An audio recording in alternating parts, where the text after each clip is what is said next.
All right, good Thursday morning, everybody. I'm Jared Klein here at the NBC29 Digital Desk to help you start your day and get out the door. Let's start with the top stories over on NBC29.com. This morning, coming in at number one, this was the top story yesterday. A lot of interest in this story.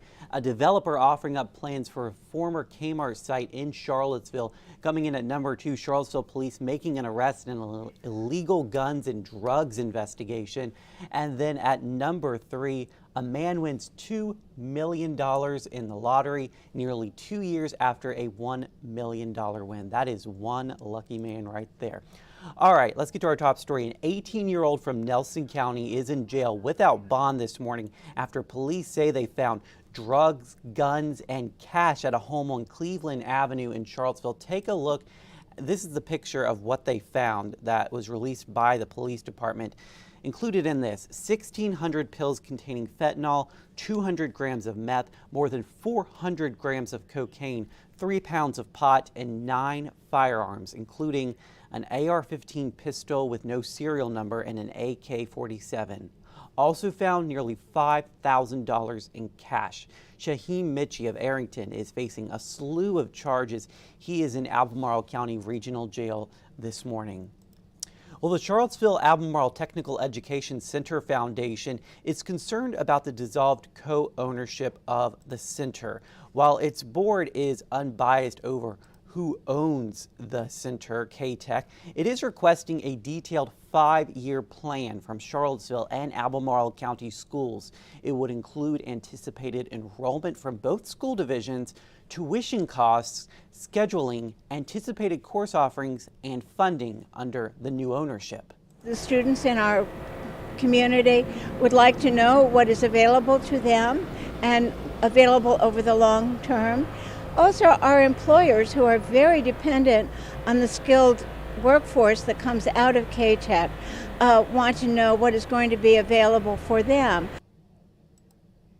The foundation is seeking a 60-day moratorium on any real estate transactions, so there is time to develop a 5-year plan.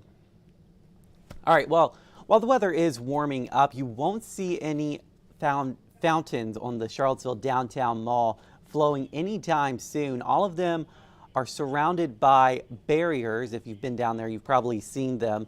And what was supposed to be a temporary eyesore has lasted months now. City Councilor Michael Payne says the barriers were put up out of fear of a lawsuit. Take a listen. I think we should just turn them back on as they had been for years.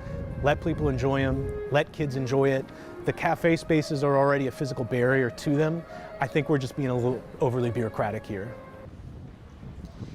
And the plan now is to turn those fountains back on once a permanent barrier is put in place at each one.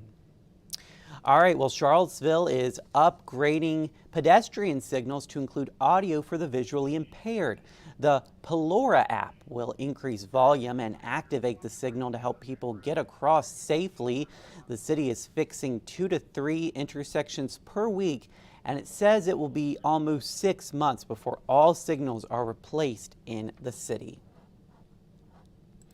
Well, if you are looking for a long run this weekend, and I mean a long run, not a short jog outside, registration is still open for the Charlottesville Marathon and Half Marathon. This is the 21st year for the races, which wind through the city and into Albemarle County. The Marathon and Half Marathon kick off at 7 Saturday morning. Organizers consider this a destination race given the scenery along the Rivanna and the historic neighborhoods it passes through. More enjoyable for the runners because, you know, there's a river, there are things, there are birds and views. So it's just a great course. It's a great way to show off 26 miles of Charlottesville without shutting off the city, basically. Online registration is open now until tomorrow, and you can also register in person at the packet pickup. That is tomorrow from 2 o'clock to 6 o'clock in the afternoon at Market Street Park.